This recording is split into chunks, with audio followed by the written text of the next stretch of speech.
Hello guys, আসসালামু আলাইকুম। আমি মারুফ শহরের পর চলে আসলাম একটি নতুন ব্লগে। আপনারা সকলে কেমন আছেন? আমি আপনাদের দয়ায় অনেক অনেক অনেক বেশি ভালো আছি। আজকে আমরা যাচ্ছি জামালপুরে মাদারগঞ্জ উপজেলায়। মাদারগঞ্জ উপজেলায় কেন যাচ্ছি, কি করব, সবকিছু তুলে ধরবো আজকের ব্লগে। সো দেখতে থাকুন। আমরা সকাল সকালই বাসা থেকে বের হতে চেয়েছিলাম, কিন্তু বিভিন্ন সমস্যার কারণে আজকে আমাদের বেরোতে দুপুর হয়ে যায়। আর আজকের ব্লগে আমার সঙ্গে আছে আমার দুলাভাই, আমার ভাগ্নি ইনান, আরও আছে আমার বোনরা, ওরা পিছনে সিএনজিতে আসতেছে।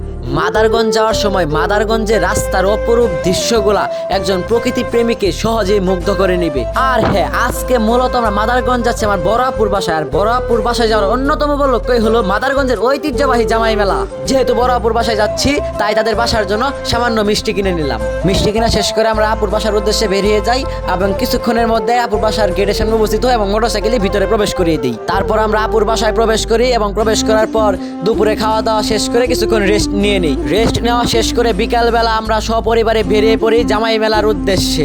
তারপর আমরা দুইটি অটো ভাড়া করে নেই এবং মেলার মাঠের উদ্দেশ্যে রওনা দিয়ে দেই।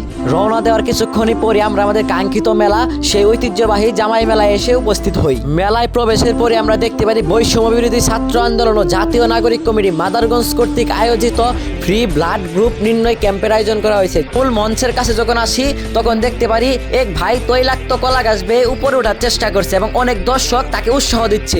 সেই উৎসাহকে কাজে লাগিয়ে সর্বশেষ পর্যন্ত এই ভাইটি কলা গাছের চূড়ায় উঠতে সক্ষম হয়।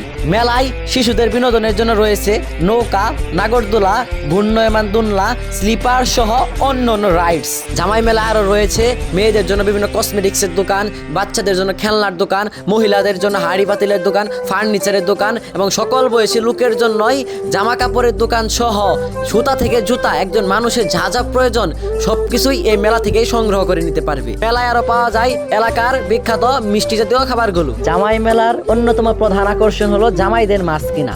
অবশেষে জামাইদের মাছ কিনা দেখার জন্য আমিও আসলাম মাছের বাজারে। মাছের বাজারে এসে অনেক জামাইদের মাছ কেনার দৃশ্য দেখে সত্যি আনন্দিত হলাম। বছরের পর বছর ধরে এই জামাই মেলা মাদারগঞ্জ তথা জামালপুরের ঐতিহ্যকে সমৃদ্ধ করেছে। অবশেষে জামাই মেলায় ঘোরাঘুরি শেষ করে আমরা বাসার উদ্দেশ্যে রওনা দিয়ে দিয়েছি। সকলেই ভালো থাকবেন, সুস্থ থাকবেন। আল্লাহ হাফেজ, আসসালামু আলাইকুম।